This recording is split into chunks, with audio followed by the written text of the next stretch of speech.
2025 সালের হজ যাত্রার আনুষ্ঠানিক উদ্বোধন হয়েছে ঢাকার আশকোনা হজ ক্যাম্পে।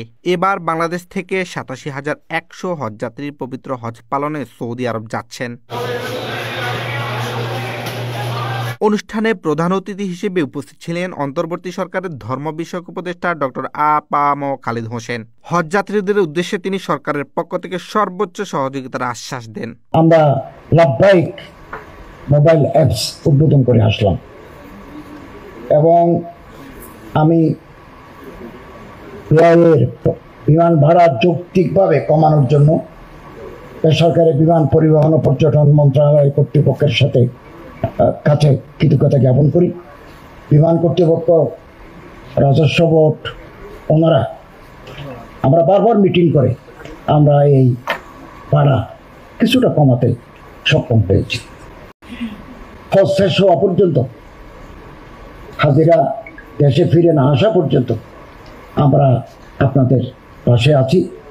I would like to express my thanks and gratitude to. প্রথম ফ্লাইট গতকাল 28 এপ্রিল রওনা দিয়েছে। ঢাকা থেকে আগত হজযাত্রীদের মাঝে উৎসবমুখর পরিবেশ দেখা গেছে। আলহামদুলিল্লাহ, ধর্ম মন্ত্রণালয়ের অধীনে হাব নিয়ন্ত্রিত এই যে আশকোনা হাজি ক্যাম্পে আমরা সকাল 11:15টার সময় আমরা ইন করছি। আলহামদুলিল্লাহ, সকল ব্যবস্থাপনা এবং এখানে হোটেলের যে খাওয়ার যে ব্যবস্থা সুইটেবল এবং খুব ভালো, নিরাপদ, এবং এখানে পরিষ্কার পরিচ্ছন্নতা বেশ ভালো আছে। আলহামদুলিল্লাহ, আমরা নিরাপদে এবং আজকের দিনে আমাকে খুব ভালো লাগছে এই ব্যবস্থাপনায়, আমরা খুশি। এত ইজি যে ক্যাম্পের সামনে গেটে আসতে পারবে এটা আমি কল্পনা ছিল না। তো আমার ব্যবস্থাপনা এটা দেখেই আমার মনে হচ্ছে যে বিগত সব বছরের চেয়ে এটা ব্যবস্থাপনা খুব ভালো লাগলো আমার কাছে।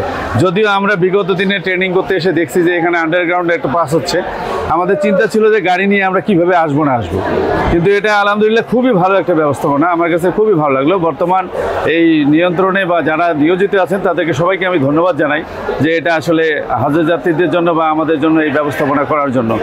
তো ধন্যবাদ। আমার হজযাত্রীদেরকে নিয়ে আমি রিসিভ করে ভিতরে যাচ্ছি। গাড়ি থেকে নামা এবং রিসিভ করা সহ ভিতরে যাওয়া মাত্র 10 মিনিটের মধ্যে হলো। এটা যা বিগত দিনে অন্তত 1-1.5 ঘন্টা লেগে যেত। এবছর আমার 11তম হজ। যে আনুষ্ঠানিকতা বা আরো অনেক সময় আরো অনেক হয়রানি হইতে হয়, কিন্তু সেটা থেকে আমরা অনেক মুক্ত। হ্যাঁ, ধর্ম মন্ত্রণালয় থেকে আগ থেকে অনেক আপডেট। হ্যাঁ, অনেক আপডেট। হ্যাঁ, এবছর বিষয় যে জটিলতা, এটা ধর্ম মন্ত্রণালয় আমরা দায় করছি না, এটা সৌদি কর্তৃপক্ষ এটার জন্য দায়ভার নিবে। বাকি আমাদেরও ভূমিকা থাকা দরকার, যেহেতু আল্লাহ কর মেহমান লক্ষটা খরচ। এখন উনি না পাবে টিকিট টাকা, শুধু বিষয়ের কারণে আটকে গেল। 2:15-তে ফ্লাইট, এখনো আমাদের দুজন হাজি এখনো ভিসা পাইনি। আল্লাহর অশেষ মেহেরবানিতে প্রথম হজ ফ্লাইটে আমরা আমন্ত্রণ পেয়েছি আল্লাহর মেহমান হিসাবে আমরা মক্কা মদিনা ঘুরে পবিত্র হজ পালন করার জন্য। আল্লাহর রহমতে আমাদের এজেন্সি মাশাআল্লাহ সব কিছু সুস্থ সুন্দর সুষ্ঠুভাবে সম্পন্ন করেছে, কোনো রকম অসুবিধা হয় নাই।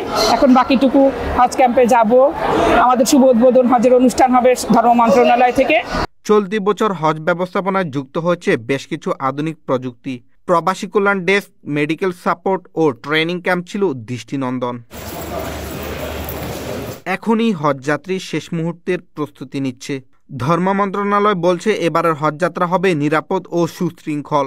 আল্লাহর ঘরের উদ্দেশ্যে হজযাত্রায় লাখো মুসলমান, তাদের হজযাত্রা হোক মঙ্গলময়, এ কামনায় পুরো দেশ। মোহাম্মদ তারেক, 24 ঘন্টা বাংলাদেশ, ঢাকা।